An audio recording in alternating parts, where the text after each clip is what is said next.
ఆదాయాన్ని పెంచుతాం. ఏదైతే సంపద అభివృద్ధి జరగాలి.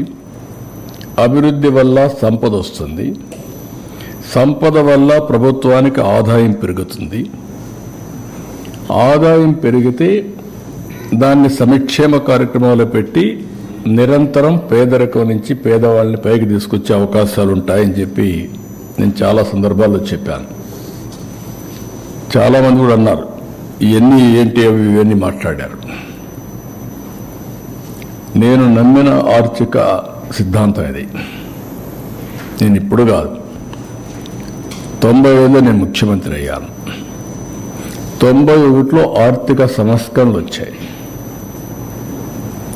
అదే సమయంలో 92, 93 కాలంలో ఇంటర్నెట్ రెవల్యూషన్ వచ్చింది. ఈ రెండు కూడా ఇమ్మీడియట్గా అడాప్ట్ చేసుకోరు చాలామంది. ఒక పక్క ఆర్థిక సంస్కరణలు తీసుకొచ్చినప్పుడు అందరూ ఆలోచన ఏంటంటే ఆర్థిక సంస్కరణలు చేసింది కూడా inevitable situation, foreign exchange reserves లేవు.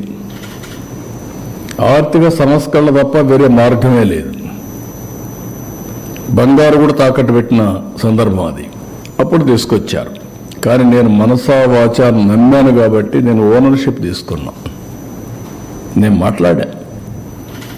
సెకండ్ జనరేషన్ రిఫార్మ్స్ని స్టార్ట్ చేశా.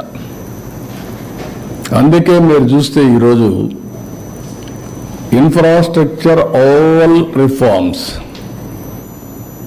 నేను నేరుగా చేశాను, లేకపోతే ఆనాటి ప్రభుత్వం ద్వారా చేయించాను. ఒక పవర్ సెక్టర్ రిఫార్మ్స్ నేను తీసుకొచ్చి, అందుకే ఎన్నో సందర్భాలు చెప్పాను, పవర్ సెక్టర్ రిఫార్మ్స్ తీసుకొచ్చి రాష్ట్రానికి వెలుగులు ఇచ్చాను. నేను అధికారాన్ని కోల్పోయా. దట్ 2004. ఆ రోజు నేను కానీ దాన్ని కాంప్రమైజ్ అయ్యి ఉంటే ఓడిపోయాడు కాదేమో. అది వేరే చరిత్ర. అది విమానాశ్రయాలకి ఓపెన్ స్కై పాలసీ తీసుకొచ్చాను. ఫస్ట్ ఇండియాలో ఓపెన్ స్కై పాలసీలో ఫస్ట్ ఫ్లైట్ ఎమిరేట్స్ దుబాయ్ నుంచి హైదరాబాద్.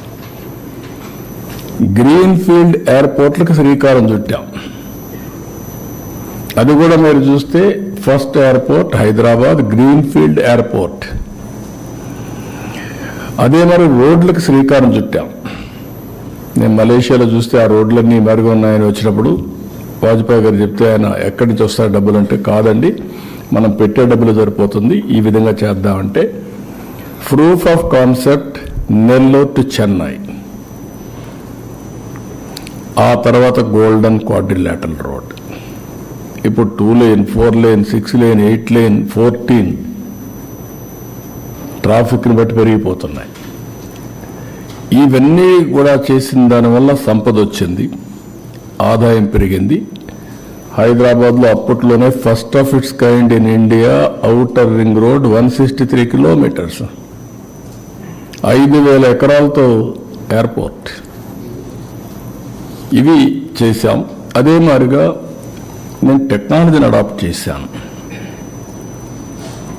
టెక్నాలజీ ఐటీ వల్ల ఏం జరుగుతుందో ఒకసారి చెప్పడం కాకుండా దాన్ని ఓనర్షిప్ తీసుకొని చాలామంది ఎగతాళి చేశారు.